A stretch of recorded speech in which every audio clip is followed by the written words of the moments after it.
what would you say kind of the biggest impact Greg had on you as a coach would be? I think to see a guy that really got that this was a second chance, and we've got a lot of those guys. It's one of the great things about athletics. I think that's one of the great things about this story. I say the UAB return is there are guys that are getting these second chances, and he probably epitomized the whole. I had academic issues. I was one of the top recruits in the country. I had to go find my way, and then here I am, and then making the most of it. That's the. Some people get second chances, but they don't capitalize on it. And granted, the story was still going on, but he was taking advantage of it. Yeah. Tell me, do you remember the last time you were able to speak with him? It was right before he left. Yeah. We have always have exit interviews with every player, and we talk about their academics. We talk about what are you doing with this business degree, or what do you really do with it? Yeah.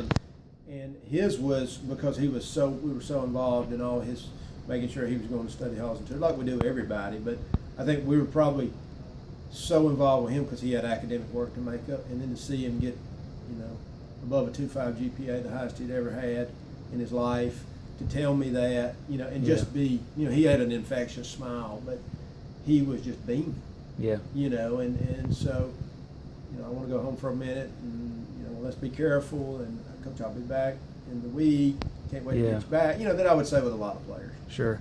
What's have you had team meetings since this happened, and what was that kind of like? We did. We don't have all our players back right. yet. We've got about a third of them here, and so it was. But the ones that were here, we want to be here for. We've reached out to the ones that are away. And it's hey, your coaches are here.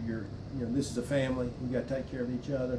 And then of course, we've tried to set up some counseling for anybody that needs it. And I was saying a minute ago, a lot of these guys, it may not be today. It may be a week from now, maybe months from now, but we wanted to be there, definitely be there for them. Yeah, I know a lot of these guys were here, or maybe, I don't know how many, but some were here. You were here when Greg Macklin passed away last year. I mean, how much can this program take as far as that goes? I mean, you think the program being shut down and restored is a lot to go through, but 2 deaths of young men, I mean, how do you guys get through that? It's awful. Yeah. I think you go to your faith, and you go to what you really believe, and you turn to each other. And to me, and I said that when my mother passed away, there was a lot of things that happened in that moment. I was 19 years old, right. And you don't understand why, but things that people said in those moments are things I go back to even today, and they make me feel good. They're things that I use, and I think those are the things. Whether it's his family, whether it's our team.